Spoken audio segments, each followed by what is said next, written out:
వస్తున్నాడు. అవి ఎక్కడికి వెళ్ళాయి? అవి చాలా పెద్ద తప్పు చేశాయి. ఈ రోజు నేను 4 సార్లు స్నానం చేశాను. మళ్ళీ స్నానం చేయాలి. కొన్ని సందర్భాల్లో ఇలాంటి దుర్వాసన మంచి వాసన కూడా పోగొట్టేస్తుంది. ఇదిగో చూసారు కదా. మనం తన దగ్గర నుంచి తప్పించుకున్నావా? లేదే, దాని నుంచి వస్తున్న వాసన ఇంకా వస్తూనే ఉంది. అది ఇక్కడెక్కడో పక్కనే ఉంది. లేదు లేదు, అది అయి ఉండదు. ఇంత దారుణంగా ఏ జంతువు మీద వాసన రాదు. త్వరగా రా. ఆగు, అటు వెళ్ళకు. అటు వెళ్తే షేర్ ఖాన్ దగ్గర ఇరుక్కుంటాం. దానికి భయపడకు, నాకు తెలిసి ఒక షార్ట్ కట్ ఉంది, ఆ వైపుగా వెళ్దాం రా. ఇది నాకు ఎంతో నచ్చింది. చాలా బాగుంది కదా. దీని వాసన అంటే నాకు చాలా ఇష్టం. ఇది నాకు నచ్చలేదు. ఆ యానిమల్ స్మెల్ లాగే ఇది అనిపిస్తోంది. నాకు సాధారణంగా వచ్చే సెంటు వాసనే వస్తుంది. మౌగ్లీ, నాకు ఒక చిన్న సాయం కావాలి. వీటిలో ఏది బెస్టో చెప్తావా? అదేంటంటే నువ్వు ఫీల్ అవ్వాలి. ఫీల్ అవుతేనే కనిపెట్టగలవు. ఏది నీకు ఫీల్ నచ్చుతుందో అదే నువ్వు తిను. అదే మంచిది. థాంక్స్, ఇది చాలా టేస్టీగా ఉంది. ఆ దారుణమైన వాసన అన్ని చోట్ల వస్తోంది. మోగ్లీ, ఇటువైపు ఏమైనా ఇద్దరు వచ్చారా? అవునవును, వచ్చారు. వాళ్ళు ఆడుకుంటున్నారు. వాళ్ళకెప్పుడు ఇదే పని అయిపోయింది. అర్చిత్ చాలా కోపంగా ఉన్నట్టు అనిపిస్తోంది. తను ఎక్కువగా కోపడితేనే ఇలా జరుగుతుంది. నాకెందుకో ఇప్పుడు తను కోపంగా ఉన్నట్టు అనిపించట్లేదే. నేను ఆ ఇద్దరు పిల్లల్ని వెంటనే కనిపెట్టాలి. ఎందుకంటే అలాంటి స్మెల్ నాకు వస్తుంది. త్వరగా వాళ్ళని కనిపెట్టాలి. అవును, అది కరెక్టే. ఇప్పుడు నాలో కూడా సమస్య వచ్చింది. నా నుంచి వచ్చే వాసన కూడా కనిపెట్టలేకపోతున్నా. నువ్వు దిగులు పడకు, మనం ఖచ్చితంగా వాళ్ళని పట్టుకుంటాం, సరేనా?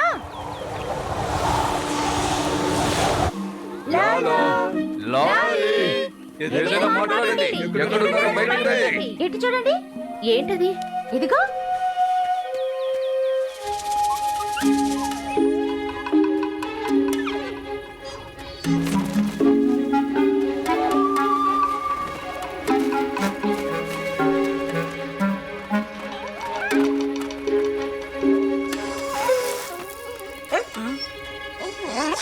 ఏదైనా షార్ట్ కట్ ఉందా? మనం తప్పిపోయినట్టున్నాం.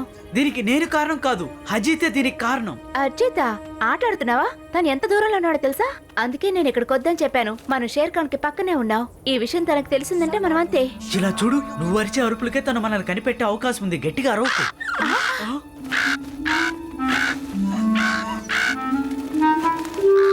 మనం వెంటనే ఇక్కడ నుండి వెళ్ళాలి, లేకపోతే పెద్ద ప్రమాదం.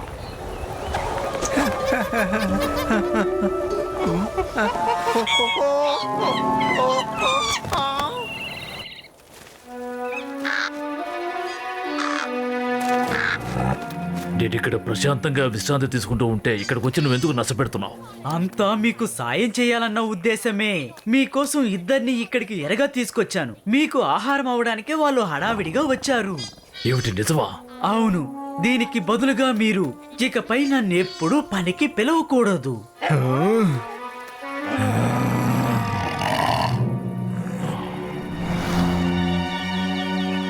నాకు నా ఆహారం కనిపించింది. నువ్వు ఇక్కడే ఉండి వెళ్ళిపోవద్దు.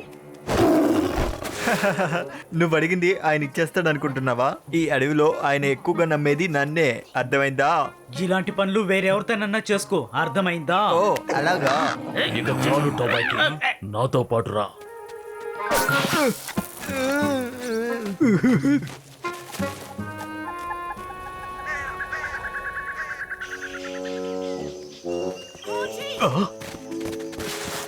మంచిది. వాళ్ళని ఏం చేశారో తెలుసా? వాళ్ళకి తగిన శాస్త్ర జరిగింది. అది చాలా దారుణంగా కప్పు కొడుతోంది. నాకు ఇందులో ఎలాంటి స్మెల్ తెలియడం లేదు.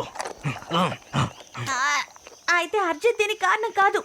తనకు కూడా స్మెల్ సెన్స్ పోయింది. ఓకే, విడివిడిగా వెళ్ళి వెతుకుతాం. మీరు ముందుగా లాలీలో ఎక్కడున్నారో వెతకండి. మేం వెళ్ళి వాసన ఎక్కడి నుంచి వస్తుందో వెతుకుతాం. అదే ఇప్పుడు చాలా ముఖ్యమైనది. దీనికి హెల్ప్ చేయడానికి పక్షులే కరెక్ట్. అదిగో అక్కడున్నాయి. మనం తన్ని ఫాలో అవుదాం. తన ద్వారా ఈ పని చాలా తేలికైపోతుంది. ఏ టాసీ, ఇటువైపు రా టాసీ. ఇంకా స్మెల్ వస్తుంది. సరే పద.